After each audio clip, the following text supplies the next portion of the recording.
কি সে ভাইয়া? আমরা যে কক্সবাজার যেতেছি, কেমনে যাবো? বাসে যাইও। বাসে তো আমার পোষাইবো না, প্লেনে অথবা মাইক্রোতে চল। আরে ভাইয়া, প্লেনে কত ভাড়া আমার কোনো আইডিয়া আছে না। মাইক্রো তুমি বাস ভালো হইব। আর আমরা যদি এত টেয়ার গরম থাকে, আমরা আলাদা প্লেন ওকে ভাড়া করি লই, আমরা চলে যাও। তো করে একলা ফলা প্লেনে আমি কেমনে যাবো? তা আমগুলোকে বাসে গেলে আমরা সমস্যা কি? আরে এতগুলো লাগেজ দিয়ে বাসে যাওয়া সম্ভব না। বাবুরে ফাঁসা ভাই, আমনে যাই কি কক্সবাজারে সেটেল হয়ে যাবেন নি? ঢাকা তার ব্যাক করতেন না?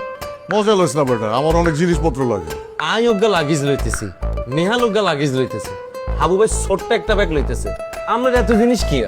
আর এগুলোর মধ্যে কয়েক জোড়া জুতা আছে, একটা বইরা বিচে যাবো, একটা বইরা রাস্তায় ঘুরুম, একটা বইরা হোটেলে থাকুম, ঘন্টায় ঘন্টায় কাপড় বদলাম। আর আন্ডারওয়ার্ল্ডের কিছু বক্সার লয়ে লইছি, বিচের সামনে খাড়া বক্সার বইরা ফটো শুট কর। আমনে কিলে ফটোশুট করবেন? আমনে কি মডেল নেই? আমনের মতো একটা দামড়া বেটা যদি বিচের সামনে তারা বক্সা পরে ফটোশুট করেন, আমনে বাইরে লই যাইতেন না? আমি তো ভাইরালই হইতে চাই। তাই বলে এরকম নিজের ইজ্জত বেশি দিই? মাইল সেই ইজ্জত বেচে ভাইরাল হইতেছে না, সমস্যা কি? 30 তারিখ যদি হাবুবের জন্মদিন না থাকতো, আজ জীবন আমরা লইতাম না। আমরা ফালাই তুই আজ চলে যেতাম।